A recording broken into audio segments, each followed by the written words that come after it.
Hi there, Chris here, another quick tip for you all. In this video we're going to continue our look at painting Roboute Guilliman from the Triumvirate of the Primarch box set. And as you can see here we have the shoulder arm with the sword, and we're getting ready. The blue has already been done, and so now we are going to work on the gold of this arm. We're basically going to concern ourselves with the big eagle on the shoulder pad, as well as the little trim details on the arm as well. For that, we're going to get started with some Retributor Armour. We're going to thin this out just a little bit with some dampness of the brush, basically just a little bit of water on the brush, just to help thin it out just a little bit. Because we have it thinned out like this, we are going to have to apply a couple of coats. I do find though, instead of applying like one heavy coat with the color, applying multiple thin coats really gets you a nice rich color, so I do recommend you do definitely thin this color down. Normally I also would thin it down with medium as well, for often with a lot of metallics. Eidolon Purple is next, and we're basically going to use this to shade the gold areas. I like using this color for shading gold because it dries with a semi-gloss type finish. It doesn't dry with a matte finish. I normally like to use, like, say, Druchii Violet in this kind of capacity on gold.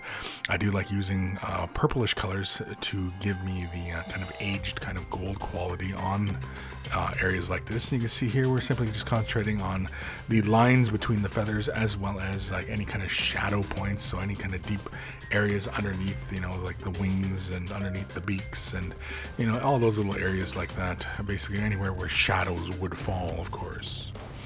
Auric Armor Gold is next, and we're going to use some Lemaine Medium, and we're going to basically turn this Auric Armor Gold into almost like a glaze consistency. Not quite, but pretty much. And what we're going to do here is we're going to let it build up onto some of the high points. So you can see here we're creating a glaze. Now this Auric Armor Gold and Retributor Armour are fairly close in regards to like how bright and how what kind of color gold you get with them. So they are fairly close together, but when you break it down to a glaze, it often it works very well, because again, this is a layer color as well, right? And again, we're just basically just pushing back that purple shade wash we had applied.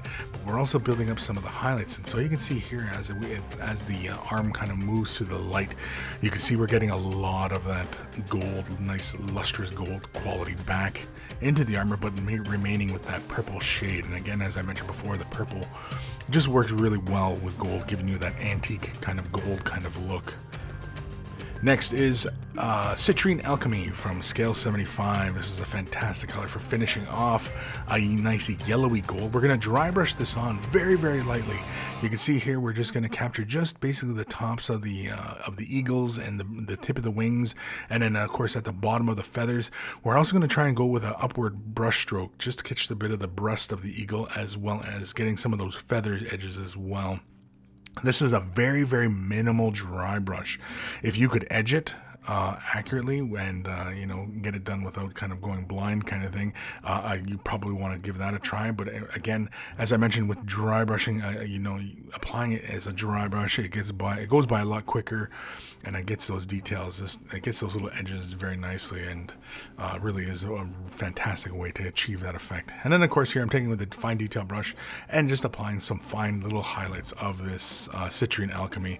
Again, to maintain a yellowish gold, it's a fantastic way of finishing off and remaining with a yellow gold.